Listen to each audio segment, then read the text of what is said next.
നമ്മുടെ രേണുവിന്റെ വീട്ടിൽ പോയിരുന്നു. രേണുവിന്റെ വീട്ടിലെന്ന് പറയുമ്പോൾ രേണുവിന്റെ വീടാണോ അത് കിച്ചുവിന് അവകാശപ്പെട്ട വീടല്ലേ എന്ന് ചോദിച്ചുകൊണ്ട് കുറേ എണ്ണം വരാം. ഇപ്പൊ തൽക്കാലം ഇപ്പൊ താമസിക്കുന്ന രേണു ആണല്ലോ, അതുപോലെ രേണുവായിട്ടായിരുന്നല്ലോ ഇഷ്യൂസും ഉണ്ടായിരുന്നത്.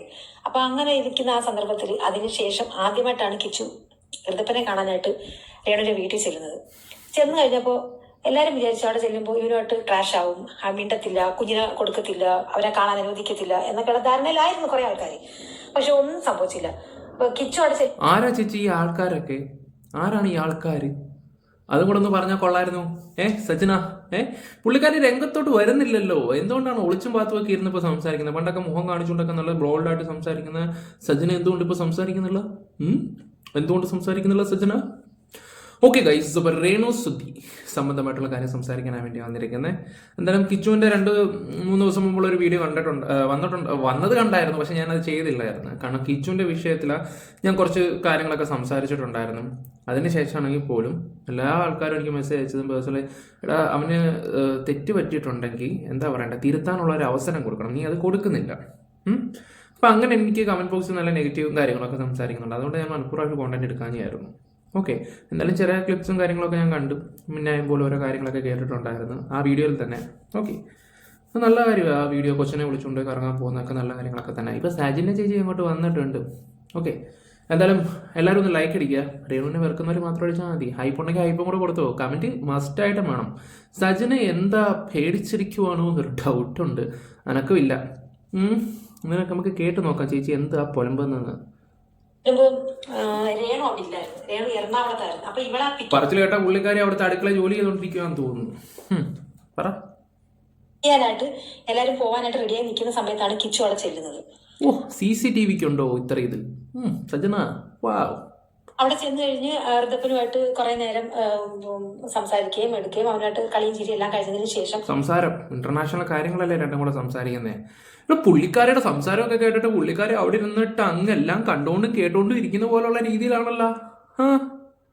മുഖം പോലും കാണിക്കാനുള്ള ഗട്ട്സ് ഇല്ല ഇപ്പൊ വന്ന് ഇവരെ കൊണ്ട് പുറത്തു പോകാൻ പോട്ടെ എന്ന് വെച്ച്. അപ്പം നോർമലി രേണു അവിടെ ഇല്ല, അതായത് ഋതപ്പന്റെ അമ്മയാണ്. അതെന്താ നോർമലി രേണു ഇല്ലാത്തത്?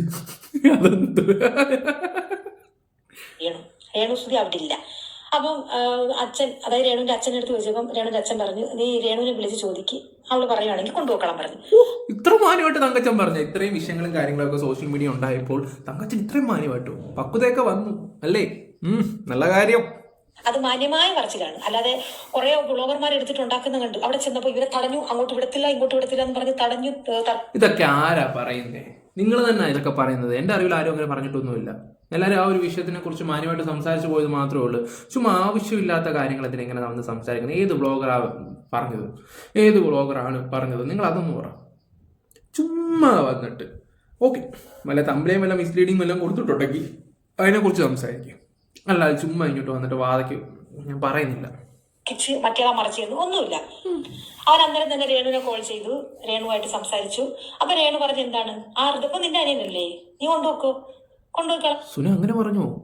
ഓ, സത്യം പറയാലോ, ഇത്രയും വലിയ വിഷയം നടന്നിട്ട് പോലും സുന ഇവിടെ ഒരു അക്ഷരം മിണ്ടുന്നില്ല. സുന ഒരു അക്ഷരം ഇവിടെ മിണ്ടുന്നില്ല. വാട്ട് എ ബ്രില്യൻറ്റ് സുന, വാട്ട് എ ബ്രില്യൻറ്റ്. ഓക്കെ, പറ കേക്കട്ടെ. പറഞ്ഞത് സന്തോഷമായിട്ട് കിച്ചു ചെയ്തത് ഋതപ്പനെ മാത്രമല്ല കൊണ്ടുപോയി കേട്ടാ. രേണുവിന്റെ ചേച്ചിയുടെ 2 മക്കളുണ്ടായിരുന്നു, അവരെയും കൂടി കൊണ്ടാണ് കിച്ചു പോകുന്നത്. അങ്ങനെ വേണോടാ, ആ കാര്യത്തിൽ ഞാൻ നിന്നെ സമ്മതിച്ചിരിക്കുന്നത്. കാരണം എന്ന് വെച്ചാൽ അവിടെ ഋതപ്പം മാത്രമല്ല പിള്ളേരുള്ളതാ, കൂടെ ഉള്ളവരുണ്ടെങ്കിൽ അവരെയും കൂടെ കൊണ്ടുപോകണം. ചെക്കന് നല്ല ഇമ്പ്രൂവ്മെന്റ് ഉണ്ട് കേട്ടോ. അതൊക്കെ നല്ല കാര്യങ്ങളൊക്കെ തന്നെ. പിള്ളേരെ കൊണ്ടുപോകണം. പിള്ളേരെ കൊണ്ടുപോകുമ്പോൾ അതിൻ്റെതായിട്ടുള്ള ഉത്തരവാദിത്വങ്ങളും കാര്യങ്ങളൊക്കെ വേണം, നല്ല പക്കയായിട്ട് ചെയ്യണം. കാരണം ആർക്കും എന്താ പറയണ്ട, ഈ പക്ഷഭേദം എന്ന് പറഞ്ഞാൽ ചില ടീംസുകൾ കാണിക്കുന്ന പോലെ നീ കാണിക്കരുത്. പറ. പോകുന്നു, അവിടെ ചെന്ന് വേറെ സ്ഥലങ്ങളിൽ പോകുന്നുണ്ട്, കറങ്ങുന്നുണ്ട്, എടുക്കുന്നുണ്ട്, എല്ലാ രീതിയിലും നല്ല സന്തോഷമായ രീതിയിലാണ് അവൻ അന്ന് ചെയ്തത്. സത്യം പറഞ്ഞാൽ അത് കണ്ടപ്പോൾ എനിക്കൊരു സന്തോഷമായി. കാരണം ഇത് ഈ ഒരു തള്ളയും മോനും തന്നെ, വളർത്തുമോൻ എന്നില്ല. കാരണം ആ ഒരു പ്രായത്തിൽ തന്നെയാണ് രേണു സുധി അവിടെ ചെല്ലുന്നത്. രേണു നല്ല ഏജ് കുറവുള്ള സമയം തന്നെയാണ് കിച്ചുവിനെ മോനായിട്ട് അവളെ സ്വീകരിച്ചത്. രേണു സുധി ഇപ്പൊ അങ്ങ് ഏജ് കൂടി അങ്ങ് പടകളവിയാനുള്ള രീതിയിലാണ് തോന്നുന്നത് സജനയുടെ സംസാരം കണ്ടിട്ട്. എന്താ സജനയുടെ വായിന്ന് തന്നെ കേൾക്കാൻ പറ്റിയല്ലോ, കിച്ചു നല്ലവനാണ്, നല്ല കാര്യമാണെന്നൊക്കെ. നല്ലതാ. അറക്കാൻ വേണ്ടിയാണോ ഇനി കൊയ്യാൻ വേണ്ടിയാണോ എന്ന് ദൈവം തമ്പുരാൻ അറിയാം. നിങ്ങൾക്ക് എന്താ ഗൈസ് തോന്നുന്നെങ്കിൽ കമന്റ് ഇട്. രീതിയിൽ തന്നെ അവരുടെ ഭാഗത്ത് പെരുമാറ്റം അവനും ഉണ്ടായിട്ടുള്ളത്. പിന്നെ ഈ കുഞ്ഞിനെ ഇടയ്ക്ക് വെച്ച് എന്ത് പറ്റി ഏത് പറ്റിയെന്നൊന്നും നമുക്കറിയത്തില്ല.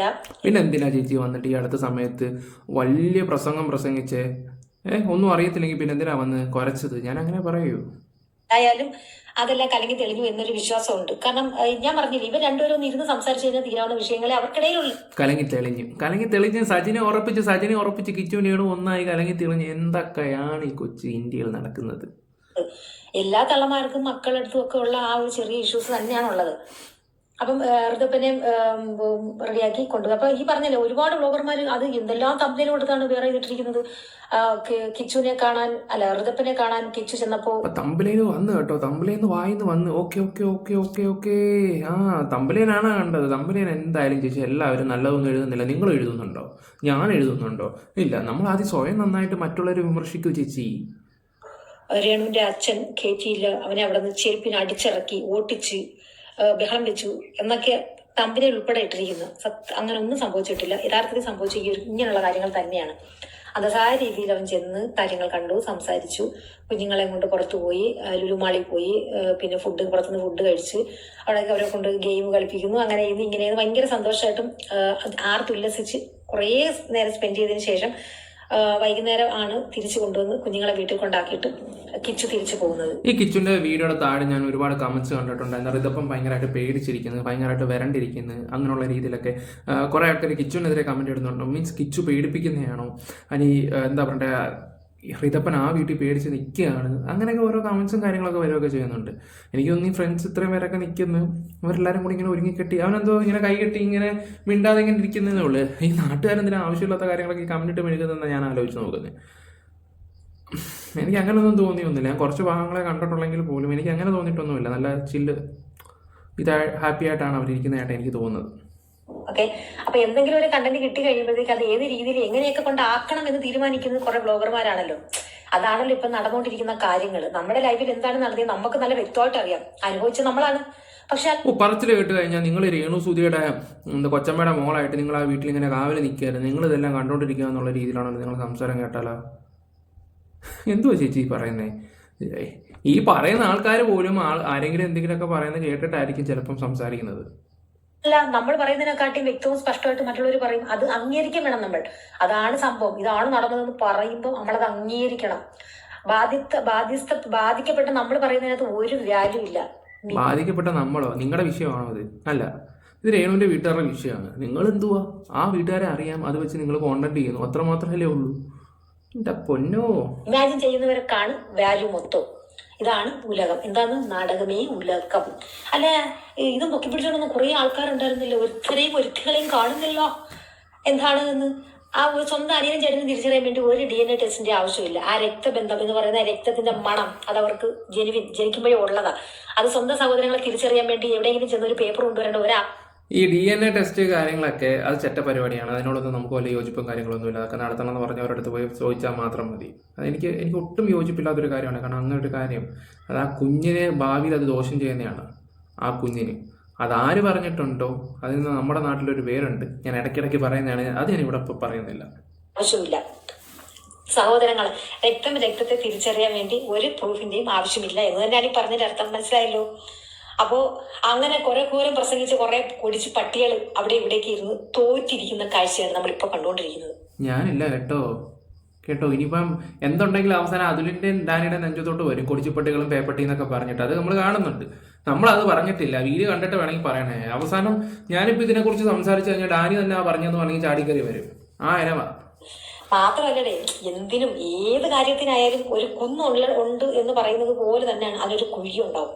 നമ്മൾ ഇവിടെ നിന്ന് കയറ്റം കയറി അങ്ങ് മണ്ടയിൽ എത്തിക്കഴിയുമ്പോൾ അവിടെ നിന്ന് താഴോട്ടാണ് നമ്മൾ ഇറങ്ങേണ്ടത്. മനസ്സിലായ? അപ്പൊ അതുകൊണ്ട് എന്ത് ചെയ്യുന്ന നമ്മൾ അവിടെ തന്നെ വന്ന് നിൽക്കും. അവസാനം സത്യം എന്ന് പറയുന്ന ഈ 2 അക്ഷരത്തിന് അത്രത്തോളം വാല്യൂ ഉള്ളതാണ്. അത് എത്ര എവിടൊക്കെ ആരൊക്കെ ഏതൊക്കെ രീതിയിൽ ഒളിപ്പിച്ച് വെച്ചാലും അത് മറന്നേക്ക് പുറത്ത് വരിക തന്നെ ചെയ്തുകൊണ്ടിരിക്കും.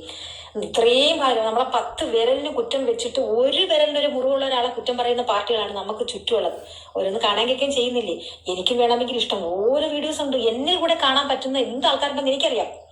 പല വീഡിയോസ് എന്റെ കിടപ്പുണ്ട്. പലവളുമാരുടെയും പല മറ്റേ വീഡിയോസും ഇവളുമാരെ കുറിച്ചുള്ള A to Z കാര്യങ്ങൾ അടങ്ങുന്ന വീഡിയോസ് എല്ലാം ഉണ്ട്. പലരും ഇട്ടിട്ടുണ്ട്, പല ചാനൽ ഇട്ടിട്ടുണ്ട്. അത് നമ്മൾ അതിൽ നിന്ന് കട്ട് ചെയ്തെടുത്ത് നമ്മളെ അക്കൗണ്ടിൽ കൂടെ ഒന്ന് പുറത്തിട്ടാൽ മതിയെന്നേ. സജിന് ഒരു കാര്യം ഞാൻ നിങ്ങളോട് തുറന്ന് പറയാം. മെച്യൂരിറ്റി എന്ന് പറഞ്ഞൊരു സംഭവമുണ്ട്. പറഞ്ഞ മനസ്സിലായോ? അത് കാണിക്കാൻ ആദ്യം നിങ്ങൾ പഠിക്കണം. അത് കാണാൻ പഠിക്കണം. ഇപ്പൊ അവരതിനെക്കുറിച്ച് എന്തെങ്കിലും സംസാരിച്ചിട്ടുണ്ടെങ്കിൽ നിങ്ങൾ സംസാരിക്കണം. നിങ്ങൾ അവർ തമ്മിൽ എന്താ വ്യത്യാസം ഉണ്ടെങ്കിൽ ഉണ്ട്. അതൊക്കെ എടുത്ത് ഇങ്ങനെ സോഷ്യൽ മീഡിയ ഇട്ട എന്ത് ക്വാളിറ്റിയാണ് ഉള്ളത്? വിവരക്കേടാണോ നിങ്ങൾ ഈ പറയുന്നത്? വിവരക്കേടാണ് സംസാരിക്കുന്നത്. നിങ്ങളുടെ ശത്രുവിൻ്റെ കയ്യിലാണെങ്കിൽ അതൊക്കെ ഉണ്ടെന്നൊക്കെ പറയുകയാണെങ്കിൽ അതൊക്കെ മോശമാണ്. അല്ലെങ്കിൽ അവർ നിങ്ങൾ തമ്മിൽ എന്താ വ്യത്യാസം? എന്താ നിങ്ങൾ അവർ തമ്മിൽ വ്യത്യാസം? കുറെ എണ്ണം വന്നിട്ടുണ്ട് ഇങ്ങനെ സംസാരിക്കുന്ന കുറെ ആൾക്കാർ. നമ്മളെ കാണുന്നവര് അന്നേരം അറിയും. ഇത് എല്ലാരെയും കണ്ണടച്ച് കെട്ടി ഹോൾഡ് ചെയ്ത് വെച്ചിരിക്കുകയാണ്. വേറെ ചാനലിൽ പോകരുത്, ചെറിയ ചാനൽ കാണരുത്, വേറെ ചാനലിൽ മെസ്സേജ് അയക്കരുത്, വേറൊരു ചാനലിലും ഹൈപ്പ് കൊടുക്കരുത്, എന്റെ പേര് പറയുമ്പോൾ ചാനൽ ഹൈപ്പിൽ കയറി പോകും എന്നും പറഞ്ഞുകൊണ്ട് കുറെ അന്തങ്ങളാ, അതായത് അന്തർജനങ്ങളായ അന്തങ്ങളാ പിടിച്ചു വെച്ചിരിക്കുന്ന കുറെ ടീംസ് ഉണ്ട്. നമുക്ക് അതിൻ്റെ ഒന്നും ആവശ്യമില്ല. 10 പേരാണെങ്കിൽ അത് ജെനുവിനാണ്. നമ്മൾ ഫേക്ക് ഐ ഡി ഒരു 10,000 ഫേക്ക് ഐ ഡി ഉണ്ടാക്കിയിട്ട് അതിനകത്തുനിന്ന് പോസിറ്റീവ് മെസ്സേജ് ഇട്ട് ഇൻബോക്സ് നിറയ്ക്കുന്ന ഒരാവശ്യമില്ല. ഒരെണ്ണം മതി. ഒരു പോസിറ്റീവ് മെസ്സേജ് ആണ്, അത് മതി. നമുക്ക് അത് തന്നെ വലിയ ഹൈപ്പാണെന്നേ. നമുക്ക് അത് കൊണ്ട് തൃപ്തിയാണ് നമ്മൾ. അപ്പൊ എന്തായാലും കിച്ചുവും ഋതപ്പനും വീണ്ടും ഒന്നിച്ച് ചേർന്നിരിക്കുന്നു. ഒരു ഹൈപ്പ് കൊടുത്തേക്കണേ കേട്ടോ എനിക്ക്. ഹൈപ്പിന്റെ കാര്യം പറഞ്ഞപ്പോഴാകത്തെ കിച്ചു ഋതപ്പനും ഒന്നിച്ചെന്നോ എന്തുവാ? രേണുവിനെ കണ്ടില്ല, രേണു എറണാകുളത്തായിരുന്നു. ഓക്കെ കിച്ചും എടാ അവന്റെ കൂടപ്പുറപ്പ് അവന്റെ അനിയൻ, അത് അവരൊന്നാണ്. ചുമ്മാ ആവശ്യമില്ലാത്ത കാര്യങ്ങൾ ഒന്നിച്ചവരുന്നൊക്കെ പറഞ്ഞ് വെറുതെ ഇതാക്കാതെ അതായിരിക്കും നല്ലത്.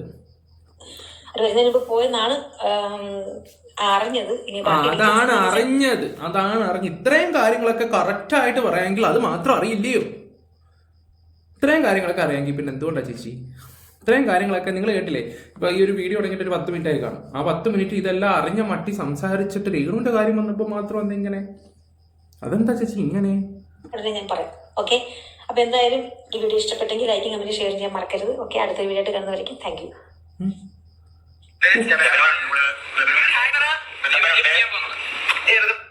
ഓക്കെ ബാക്കിയെല്ലാം പിള്ളേരുടെ കാര്യങ്ങൾ അതൊക്കെ എടുത്തങ്ങ് വെച്ചിരിക്കുകയാണ്. ഓക്കെ, എന്തായാലും സജന ചേച്ചി നമിച്ചിരിക്കുന്നു. എന്തായാലും അവൻ്റെ കൂടപ്പുറപ്പാ. ഇത്രയും ചിന്തിച്ചാൽ മാത്രമേ. എന്തായാലും നിങ്ങൾക്ക് വീഡിയോസ് ഇഷ്ടപ്പെട്ടാൽ ലൈക്ക് ഷെയർ സബ്സ്ക്രൈബ് ചെയ്യാം. സജിനയുടെ വർത്താനമൊക്കെ കേട്ട് കഴിഞ്ഞാൽ ഇവിടെ കുറേ വ്ളോഗേഴ്സ് ഇരുന്നിട്ട് ആ കിച്ചുവിൻ്റെ ആ വീഡിയോ എടുത്തിട്ട് കിച്ചുവിനെ അങ്ങ് കുറ്റം പറഞ്ഞ് ഋതപ്പിനെ അങ്ങ് കുറ്റം പറഞ്ഞുള്ള രീതിയിലൊക്കെ തന്നെ. എനിക്ക് അതിനോട് വലിയ യോജിപ്പും കാര്യങ്ങളൊന്നുമല്ല. ഇവർ ഈ കോണ്ടന്റ് എന്തിനാ ചെയ്തതെന്ന് പോലും എനിക്കൊരു പിടുത്തം കിട്ടുന്നില്ല. ഓക്കെ, അപ്പോൾ വീഡിയോസ് ഇഷ്ടപ്പെട്ടാൽ ലൈക്ക് ഷെയർ സബ്സ്ക്രൈബ് ചെയ്യുക. Bye, love you all.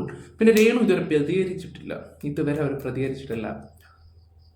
രേണുവിന് എന്ന് വർക്ക് കിട്ടുമ്പോഴായിരിക്കും മീഡിയക്കാരെല്ലാം കൂടി ഇടിച്ച് കയറുന്നത്. കണ്ടറിയാം Gopu. Bye, love you all.